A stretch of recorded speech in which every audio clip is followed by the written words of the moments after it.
everybody, it's Jeremy. Welcome back to the Slowest Blitz, where we are playing Asphodel. It's turn 45, and this is actually kind of a chill turn. So, let's go through some stuff, right? Nadia the Alchemist has claimed the Outer Throne. It's another notch in Vanarus's belt.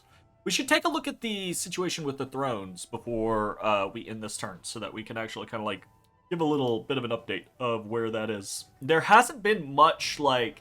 So it's turn 45, but there haven't been any throne rushes or any major plays or pushes for, the win or anything like that. So, kind of interested to see how that all turns up.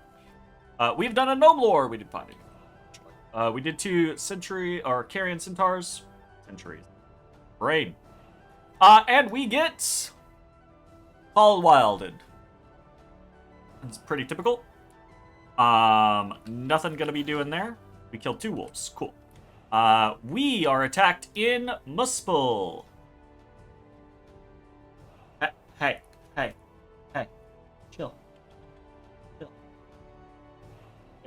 Cat fights going on. Otis! Okay, well, sit down. Come on. I'm doing stuff. You guys sit down. So we are attacked by... Why did you get on me just to get on my... Okay. I don't understand this cat sometimes.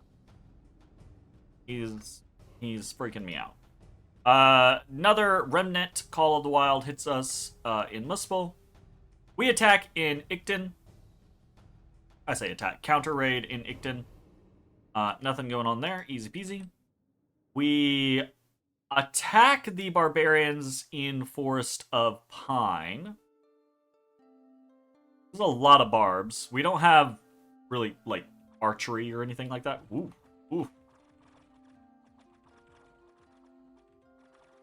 Alright, we definitely handily defeat them. But the question is how much did we accidentally lose along the way? We lost 19 units. None of them were our Black Centaurs. Only 2 of them were our Draconians. So that actually did go pretty well against 90 barbarians. That's not bad. No, not very many elite unit losses. Mostly just some chaff. So we do that. We get attacked in Iron Peaks.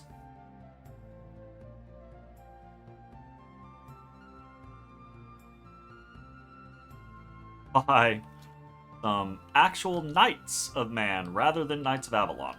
Interesting. We get hit by some Knights of Man. Actually kill one. But how did we kill one? Question mark. Question mark. We attack in Mountains of Mist. A little mannequin force mostly. Not a lot here, just some PD. That should go down relatively easily. Black Centaurs, some other Centaurs on the side. Deal decent work there. We lose none of our Centaurs. We lose 19 mannequins. Not too big a deal. We attack in Force of the Lost. More mannequin chaff. And there are actually a lot of units here. So there's a lot of wolves, and there's a fair amount of PD here. Wolves do fare well against mannequins, I personally think. We win, lose everything, and rout them? No. We lost. Except we didn't. We actually won. So, replay bug there. But it does show kind of like the matchup, right? Like, wolves killing 27 units. Wolves are not good units, but when they're matched up against mannequins, they do fairly decently. But we do conquer Forest of the Lost, take that back. Helmshire. So this was the risky maneuver of sending our Draconian Chief out, which I don't think was a good idea. Along with some Satyrs. Really, the Satyrs are just a screen for the Draconians. A little bit of PD here. And Draconians drop. And there's not PD here anymore. Sweet. So that's Helmshire. That works wonderfully. We are attacked in the Kasevik Highlands by some more Knights of Avalon. Nothing here. Smash. And then we get to see a battle between Bandar and Abysia. So let's actually take a look at this. So Abysia is storming the fort, right? Bunch of Tiger Riders, bunch of Gandharvas, some Apsaras in the back, fair amount of yogis and gurus here.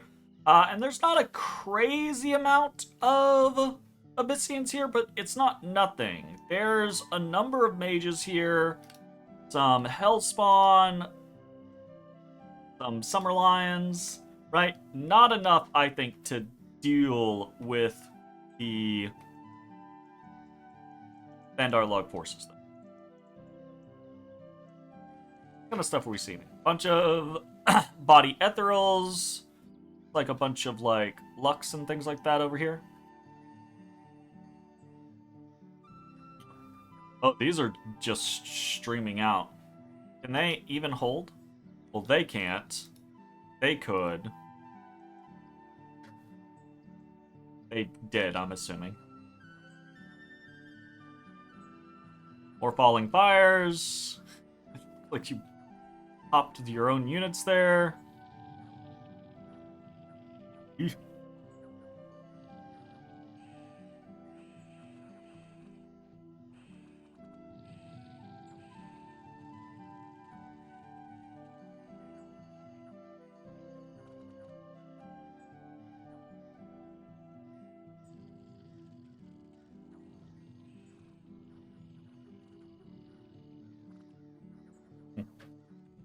Wonder how much Bandar actually loses in this, because they are getting kind of lit up, but I don't know how much it's actually killing. You know? All right. 7 Tiger Riders, 1 Apsaras for 98 units, but the vast majority of these units were chaff, right? 15 Clockwork Horrors, 35 Hellspawn, 15 Wolves. That's a large amount of them right there. But still 1, 2, 3, 4, 5, 10 mages. That's a lot of coin lost. Plus, they lost the port. So, I mean, that's a pretty big deal, right? Like, Bandar coming back swinging real hard against Abysia on this. This does not kind of equate to the Abyssian losses originally, but this definitely stings on top of the prior Abyssian losses. I mean, Anathema dragons are pretty pricey, right? And slow to recruit, cap only, scenarios. So that's a pretty big deal. Are the demon breads also cap only, slow to recruit? I think so. So that's 2 of those situations. That's rough. Unexpected event in Mountains of Mist. Barbarian hordes unexpectedly attack. Unexpected event in Frosted Peaks, 60 gold. And then, so we hit Mountains of Mist only to get hit by barbarians. Great. Great. Barbarians are going to mulch our mannequins. Ugh, I can just see how many mannequins we lose. Like we probably didn't lose any elite units, but yeah, another 70 barbarians. We lose 20 carrion boars, 41 total, right? Like, so no black centaurs lost, no centaur warriors lost, but a third of our chaff lost right there. That's unfortunate. Okay, we'll take it in stride. Religious misconceptions in Icton still. We pop a scout. We're under siege in Forbidden Forest, and our walls are damaged. We're under siege in Icton, but our walls are not harmed. We've started to destroy the fort in Mountains of Mist, but they're hardly damaged at all. Unexpected event in Helmshire. We get 650 population. So that's actually interesting. Okay, what are we actually doing this turn? The answer to that question is not a whole lot, honestly. This is honestly a pretty chill turn. We're doing some counter raiding into Eterol. We're poking around down here, just kind of being a menace. We are sending our Draconian Chief back, because that was a really dumb thing to do. I think the important thing to point out with some of our raiding is what we're raiding with, and why. Some of the raiding that we're doing is pretty typical, normal, mannequin stuff, but you will see we are sending out things like satyrs who have upkeep cost. We're sending out things like Minotaur Lords who have upkeep cost. We're sending out things like Minotaur Warriors, which have upkeep costs.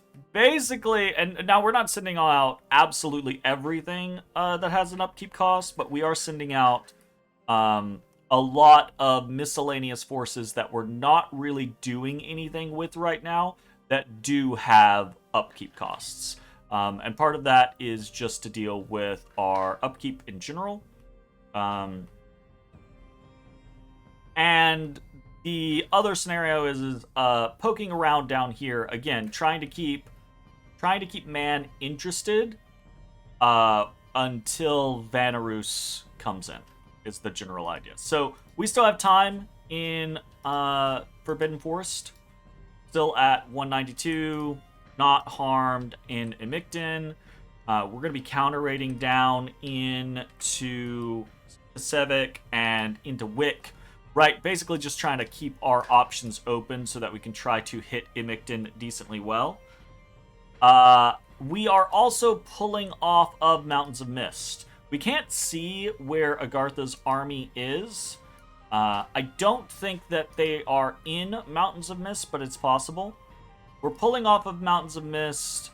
We're going to consolidate in the area, but we're also sending people underground so that we can have more eyes on what's going on down here, so that we can actually make a move against Agartha. So the issue right now is I don't want to get caught with my pants down against Agartha, doing basically what Agartha did to me, sending an undersupplied force to do some heavy lifting. And we're really not doing much else this turn because, very specifically, we are counting research. So we want to get to Alteration 8, specifically for things like Marble Army. Iron Warrior is quite useful, but really we're going for Marble Army. There are other things that we get there, obviously. One of the other big things that we get is Army of Giants. Army of Giants, very easy for us to cast. Marble Army, not very easy for us to cast. But we do get other things like Army of Mist, things like Quickening, all very useful scenarios. And we want them in time, right, for the assumption is. Now, don't know that this is going to happen. One, we know there's a force brewing in Haloma, but the assumption is that there's a big force in Phaeacia that is going to come up and start nipping at the heels of our southern scenario. The assumption being is that he's going to try to pinch us, right? Hit us with a big army from the south, hit us with a big army from the north, and go from there. So we assume that is going to happen in the very near future. The hope is that as he moves this army up, Vanarus comes in, and either we have the southern army encircled, or Vanarus just fights the southern army, and either way, if we have the southern army encircled, then we can go try to pop it with the tools that we're trying to get. And if Vanarus fights it, that's also fine. We can try to send an army against man or absorb a northern army, which is, again, the assumption that he's going to do a southern army and a northern army as he sends out, half a dozen or more raiding parties. So the idea there is while I really want to continue using things, one, we need to have enough gems to do nature stuff with, primarily nature stuff, some earth stuff as well, some death stuff as well, some Mostly those things. Mostly those things. And then the other concept is I'm dumping almost everything into research aside from some reanimation, because obviously we're not going to get there this month, but the more we put in this month, the more leeway we have next month, depending on what happens in the next turn, right? If he pulls the trigger in the next turn and we have to start moving things in response, then that means we can move some things and still hit our goal of Alt 8 the turn after regardless. But if we didn't pull everyone onto research this turn, or almost everyone onto research this turn, we have some Carrion Lords that are basically still reanimating. But pretty much everyone else is research. So the idea there being is if we don't do all the research we can this turn, then we might not have the flexibility next turn to do what we need to do. Hubbardton has been taken. There is no Mother Oka right now. That is another reason why I'm not spamming out more Carrion Centaurs and things like that. So again, we don't have all of the tools to throw up a Mother Oak if we wanted to right now, but it could be pretty easy to do so. So if we wait 2 turns and no one else has immediately thrown it up, Abysia hasn't immediately thrown it back up, or someone else hasn't been like, hey, let's snag that, then that's something that we might throw back into the mix, right? And see how that goes for us. Kind of interesting that it's turn 45 and there's there's no enchantments right now. No globals. That's pretty wild. Are y'all wiling out? They are wiling out. Oh, we got a kitty battle on camera. Mortal cat bat! Yikes. Yikes, Dotus. Yikes. So, before we leave off, I did say I wanted to check thrones, get a little bit of a concept of what is going on with thrones here. So Abysia still has 2 thrones, Throne of First Stage Crystal Throne. Vanarus has 2 thrones, Throne of Fire, the Outer Throne. We have a singular throne, right? Pyrene has a singular throne. Man has a singular throne. Agartha has a singular throne. Does Agartha have the one under there? Interesting. Oh, I think Agartha has that one then. Huh. Oh no, Agartha has this one. Wow, there were 3 thrones under in ground. Holy shit. Yeah, Abysia has these 2, and Agartha has this one. So. And someone does not have the Throne of Earth. I'm assuming that is one of these down here near... This is Pyrene. No. I'm assuming that it's probably this one down here near Jotunheim, maybe? No, this is Alms. I don't know. The thrones in this one are all over the place.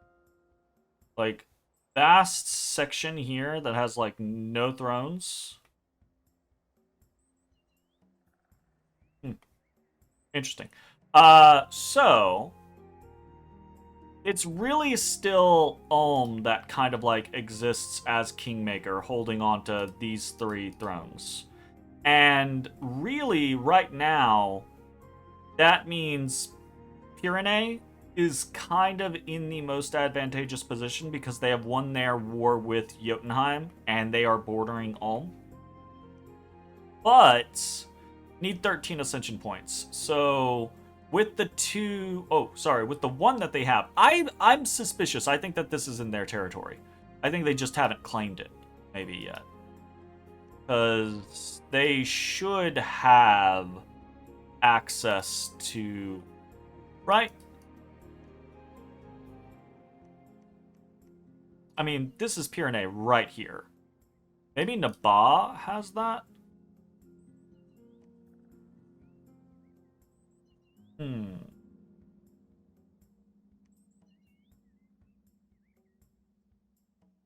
What am I looking for?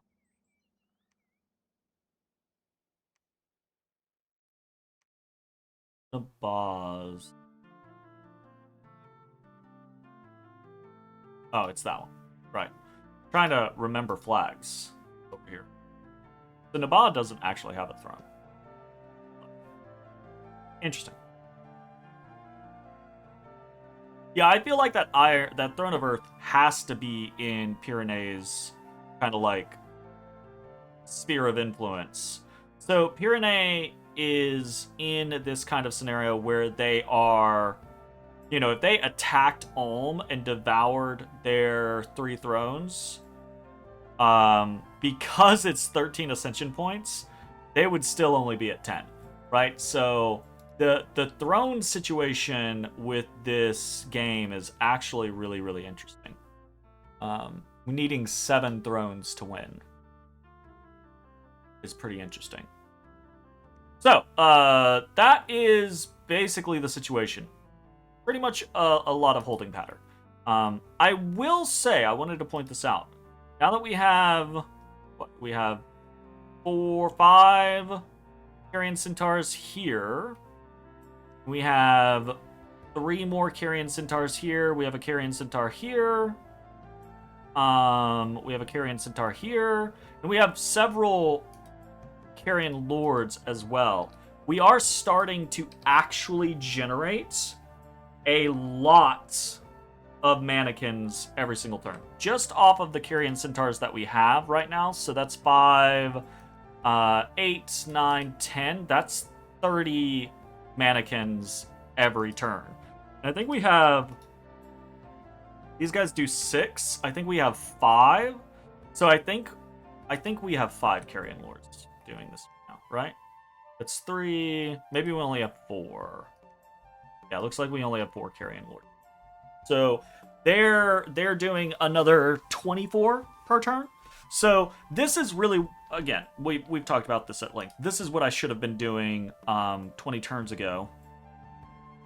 At this point, 25 turns ago, is I should have just been dumping. If I wasn't gonna go hard for Mother Oak, then I should have just been dumping into Carrion Centaurs and the occasional Carrion Lord. And I would have so many more mannequins right now. Because, if we had 10 Carrion Centaurs 20 turns ago, that's a lot of mannequins that we would have in addition to the situation right now. I really, the more that I have played in both this game and in the single player games that I did in and around this game, the more I'm convinced that that is Asphodel's strength. And obviously, it's hindsight is 2020. It should be like, oh yeah, no shit. That should be pretty obvious, right? But when you're in the middle or in the beginning of a game and you're race carring around and you're like, oh, I got to do X, Y, Z. Oh shit, I gotta figure out a way to deal with this. The solution that comes to your brain in those moments is very rarely the solution that's going to take 20 turns. Probably not that long. Take 10, 15 turns to come to fruition. So, yeah, shoulda, coulda, woulda. But we're doing it now, and it's nice. It's really nice. Like, we've shot up, both in Shadowglade and in Sylvania here lately. And we're quickly starting to approach that point of, I could potentially in the next 5 turns field a 2,000 strong army. And that might actually be a win over Man. Like, Man brings like a 500 stack or something like that. A lot of fucking units for someone like Man. And a lot of that's going to be chaff, right? Like, not all of those are going to be elite units. I say that, but like, a fair amount will be longbows and landless knights and monks and shit, so... I don't know. This was another reason why we pulled off Mountains of Mist. I didn't really point this out, but if we reinforce Mountains of Mist with this force, right? I think it gets popped by Knights of Avalon, Knights of Man, Monks, Landless Knights, Longbows, etc., etc. And then, of course, right, we have the concept of we could go straight on. We could pile on with everything from Shadowglade. But everything in Shadowglade isn't that big right now. And I'm not sure if Man can make it with, like, Reinforcement Knights of Avalon from, like, Haloma or Vaclez. I suspect they definitely can from Vaclez, but I don't know about Haloma. I'm not entirely sure, right? And again, then there's the situation of not knowing where Agartha's army is. So I didn't want to have to potentially... I considered throwing everything at Mountains of Mist this turn. Everything from Shadowglade at Mountains of Mist this turn. But then we either go in unsupported by magic, or we lose a massive amount of our research speed. We risk fighting 2 armies. There was a whole bunch of, I don't feel like this is a really good idea. Like, a bunch of red flags going off in my head. But, you know, might have been the right play. So, anyways, that I think is going to be the end of this video. I am just yammering on at this point. We'll see you next time. Bye-bye, everybody. Hey everybody, thanks for watching. If you enjoyed the video, consider leaving a like, commenting, or subscribing. It really helps me out.